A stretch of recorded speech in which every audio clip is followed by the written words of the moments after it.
Ballot item number 54, private member's notice of motion number 8, Mr. Vanthof. The member from Timiskaming-Cochrane. I move that in the opinion of this House, a committee of the Legislative Assembly with authority to meet at the call of the chair should be established as follows. That the membership of the committee be comprised of members of the Legislative Assembly representing the following districts: Algoma-Manitoulin, Kenora-Rainy River, Nickel Belt, Nipissing, Parry Sound-Muskoka, Renfrew-Nipissing-Pembroke, Sault Ste. Marie, Sudbury, Thunder Bay-Atikokan, Thunder Bay-Superior North, Timiskaming-Cochrane, and Timmins-James Bay. That the committee be empowered to consider and report to the House its observations, opinions, and recommendations on all policies and legislation of the province that directly impact Northern Ontario, and to which any bills whose principal focus and impact affect Northern Ontario may be referred. Mr. Vanthof has moved private member's notice motion number 8. Pursuant to Standing Order 98, the member has 12 minutes for his presentation. Thank you, Speaker. I don't think it's a surprise to anyone in Northern Ontario that Northerners feel disenfranchised. You got that? They feel very disenfranchised from the more populated areas of the province. I'm just going to give a couple of examples. One is we keep hearing that we're going to have more long-distance education and we're going to do more over the internet, and that's going to help isolated areas. Wow. Isolated areas don't have broadband. Yeah. So that again, we hear that over and over and over, right? For me, it started when our train was canceled. And the latest example, and my northern members, when, to the government's credit, the return of the pilot project for the spring bear hunt. And no one asked Northerners how to implement this, and quite frankly, it's a mess. So to try and get over this, the goal of this committee would be to take all the Northern members and allow them to make recommendations on legislation so that it would actually work in Northern Ontario. It wouldn't be the goal of this committee to veto legislation. No. A government gets elected, has a mandate to govern. So it's not the purpose of this committee to veto legislation or to try to overpower the mandate of the government. It's the purpose of this committee to basically give a northern smell test to legislation. No, for lack of a better word. And so that's why we would take all the members from every northern riding, including, they're not mentioned here, but there is an electoral commission going as we speak, and there may be one or two more northern ridings created, and of course they would be included in this committee. This isn't the first time that the NDP, through me, has proposed this committee. The first time was in 2012. And at that time, we had a different northern boundary, and it caused quite a bit of concern. And the member from, Parry Sound, raised some of those concerns, rightfully so. And I recall we had a meeting in Seguin Township, and there was a lot of people there. And it's actually Seguin. But as part of, but partly because of that meeting, and we've moved the boundary, because there were a lot of concerns. So after the legislature passed the committee last time, the government in response created a Northern Government Committee comprised of only Liberal members who represented the North. And that didn't solve the problem, because that was much more of a political. We're not trying to make political policy, we're actually trying to take legislation that's proposed and make it work. So that fell by the wayside. The one thing that was missing in the previous iteration of the Northern Committee, every committee should have a strong terms of reference to what they're actually looking for. And we had the opportunity to work with the Rural Ontario Municipal Association They came up, they've created a discussion document called the Rural and Northern Lens. Oh, I like And the lens. That's a the Rural and Northern Lens. And basically, the discussion document says almost the same thing, has the same purpose of how to make sure that legislation actually works for Northern and Rural. And I would like to propose that the 12 questions that were in this document, that they would be the terms of reference for the Northern Committee. And the 12 questions are, so for rural and Northern Ontario, does the proposed initiative, number 1, benefit or hinder the fiscal realities of rural and Northern Ontario? Number 2, have a business case that accounts for low and sparse populations. Number 3, enhance opportunities in rural and Northern Ontario. Number 4, help or hinder goals of sustainability, blending environmental, social, and economic factors. Number 5, consider how and if rural people will be able to access it, like long-distance education with non-existent broadband. Number 6, consider all options for delivery, ensuring efficiency, the potential for co-delivery, and an acceptable administrative impact on municipalities.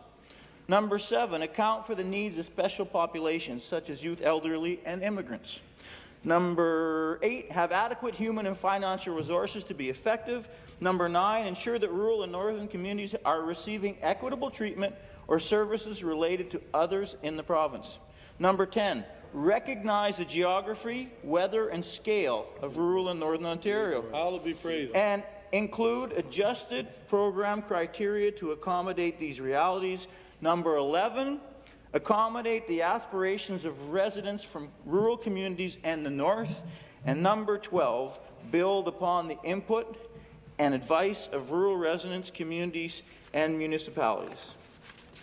And I'd really like to thank Roma for working with us and allowing us to use their document and to use those 12 questions as our proposed terms of reference, because I think it adds a lot of, and those questions, I'd really like to commend them on the document. It's worth a read because it was like reading what we've been feeling.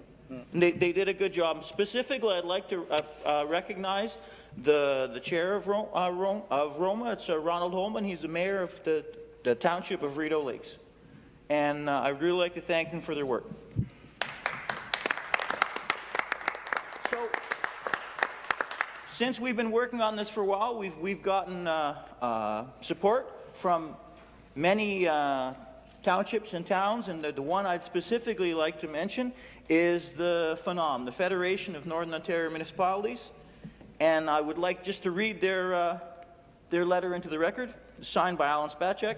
On behalf of FNOM, thank you for your letter requesting support for a motion of the Legislature to create a Northern Committee.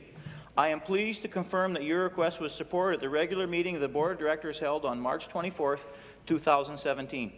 Ensuring that legislation that reaches second reading is reviewed by a committee comprised of all Northern MPPs will help to ensure that well-meaning legislation that may work in the Greater Toronto Area does not have unintended consequences in Northern Ontario.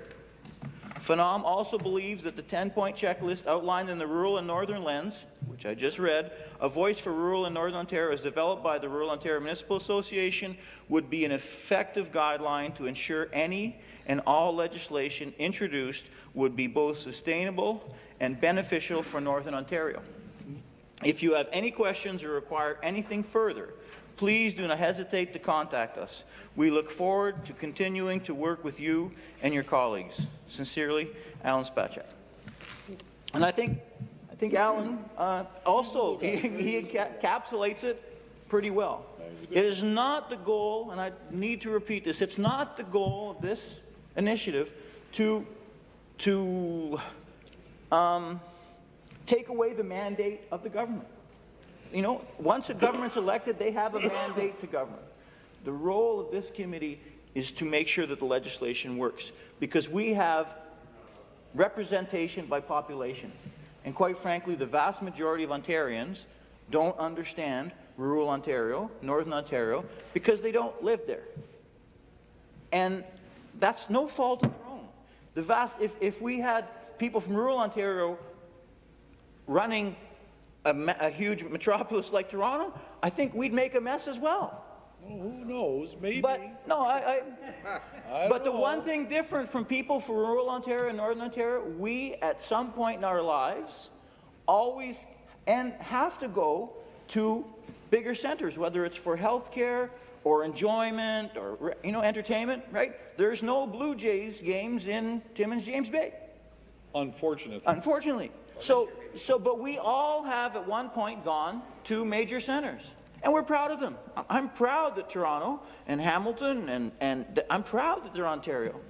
I'm proud of it. But we always have to, we come here so we have a bit of an understanding of the city. But for a lot of Ontarians who live here in the southern part of the province, I bet you many of them have a better understanding of Florida and Costa Rica than they do of Timiskaming-Cochrane because they've been there more often. And that's why we believe that this committee would be a huge step forward. And it's our goal that perhaps that this committee would be a template for others. The goal of this committee is Northern Ontario. But there's other parts of the province, rural Ontario, faces many of the same issues. And perhaps there could be, and this is an agricultural committee that looks at, well, how would that work on the back roads of anywhere where agriculture is a major force in the economy? Use an app. Yeah, well, an app for internet that doesn't exist. But as you can tell, the lack of broadband speaker really bothers me. Sore spot for all of us. But it's about understanding, and the way we are going to make this province stronger, is to understand. And the way we're going to make better legislation, regardless of which party is in power, is to understand all parts of the province. And if this committee can be one small step to make it work a bit better, so that at the very least, although no one is always going to agree with initiatives put forward by the government, but at the very least that we would have some assurance that if there was something that was absolutely not going to work, that we could make sure that the government was aware, that it could be debated beforehand. My ideal idea is that this committee would be able to, after second reading, would be able to look at the legislation, put forward their recommendations, and that those recommendations would go back before the House at third reading, where the government could, Excuse me. the government of the day could take them out. But at least they would see the light of day and people would feel represented at the very least. And I hope that all the members in this House today will see it among themselves to pass this motion today, and that we can work together to make sure that the government actually implements it, and that we all have the goodwill to try and make sure that it works to represent the people of Northern Ontario. Thank you very much. Thank you.